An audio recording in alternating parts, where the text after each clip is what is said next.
चलिए next question में देखिए, कह रहा है कि किसी कण को प्रदर्शित करने वाले निम्नलिखित फलनों में से कौन सा फलन एसएचएम को निरूपित करेगा, ये आपको बताना है। यहाँ पे अपने को 4 ऑप्शंस दे दिए। पहला ऑप्शन कह रहा है कि sine omega T minus cos omega T. अपने ये पहले भी डिस्कस कर चुके हैं कि individual sine omega T, individual कोस ओमेगा टी एसएचएम को रिप्रेजेंट करते हैं, यानी ये एसएचएम को रिप्रेजेंट करते हैं अलग अलग।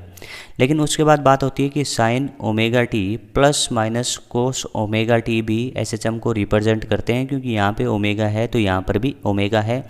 तो इस वजह से मैं कह सकता हूँ ये साइन ओमेगा टी है माइनस कोस ओमेगा टी है, तो इसमें ये ओमेगा है तो ये भी ओमेगा है, तो ये तो एसएचएम को रिप्रेजेंट करेगा, तो ये तो एसएचएम को रिप्रेजेंट करेगा।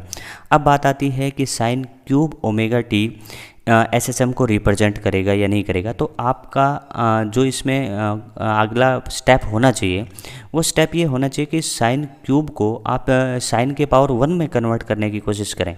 तो इसके लिए आपको फॉर्मूला आना चाहिए। तो सेकंड बी ऑप्शन की अपन बात कर रहे हैं, तो बी ऑप्शन के लिए अपने को एक फॉर्मूला आना चाहिए जिसको अपन कह सकते हैं साइन 3 थीटा। तो साइन 3 थीटा का फॉर्मूला होता है 3 sine theta minus 4 sign cube theta. तो अपने को रिप्लेस किसको करना है, साइन क्यूब को। तो अपन कह सकते हैं यहाँ से sine cube theta equals to, sine cube theta equals to क्या आएगा, देखिए यहाँ पे अपन कह सकते हैं इसको इधर ले आए तो 1/4 को आगे भेजो, 1/4 को आगे भेजो, और अपन कह सकते हैं यहाँ पे लिख सकते हैं 3 साइन थीटा माइनस का लिख सकते हैं ये वाला इधर ले जाके साइन 3 थीटा। समझ में आ रहा है। तो इस तरीके से ये लिख सकते हैं। अब देखिए ये तो साइन क्यूब थीटा की बात हुई, अपने को लिखना है साइन क्यूब ओमेगा टी की। तो क्या मैं इसको कह सकता हूँ कि sine cube omega t equals to आएगा 1/4 3 का 3, और साइन का साइन थीटा की जगह अपना चल रहा है कौन, ओमेगा टी, माइनस यहाँ पे कह सकते हैं कि साइन 3 ओमेगा टी। तो यहाँ पे बात कैसी हुई, देखिए इस वाले फंक्शन को अपन ऐसे लिख सकते हैं। तो यहाँ पे देखिए साइन का पावर क्या है, 1 है। तो यहाँ पे अपन देख सकते हैं ये एसएचएम को रिप्रेजेंट करेगा या नहीं करेगा। तो मैं कह सकता हूँ ये तो एसएचएम होगा, ये भी एसएचएम होगा, लेकिन दोनों का कॉम्बिनेशन एसएचएम नहीं होगा। इसका रीज़न क्या है कि यहाँ पे तो ओमेगा है और यहाँ पे 3 ओमेगा है, तो ये डिफरेंट हो गए यानी अलग अलग हो गए, तो इस वजह से ये एसएचएम नहीं होगा।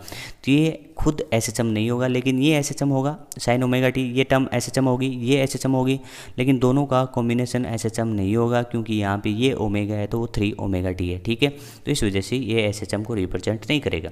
बात करते हैं ऑप्शन नंबर 6 की, 5 cos 3 π/4 माइनस 3 ओमेगा टी। तो यहाँ पे इंडिविजुअल कोस है, तो इंडिविजुअल कोस हमेशा एसएचएम को रिप्रेजेंट करेगा, तो ये एसएचएम को रिप्रेजेंट करेगा। बात आती है फोर्थ ऑप्शन की, 1 + omega T plus omega square T square.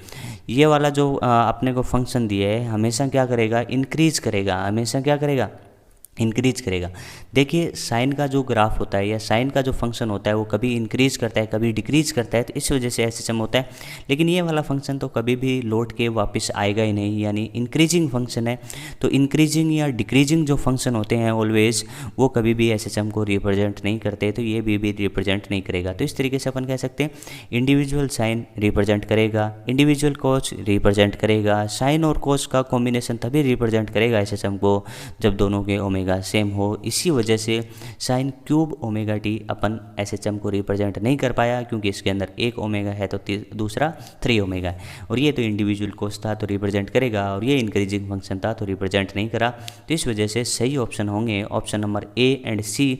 तो ऑप्शन नंबर सी अपना करेक्ट आंसर इसमें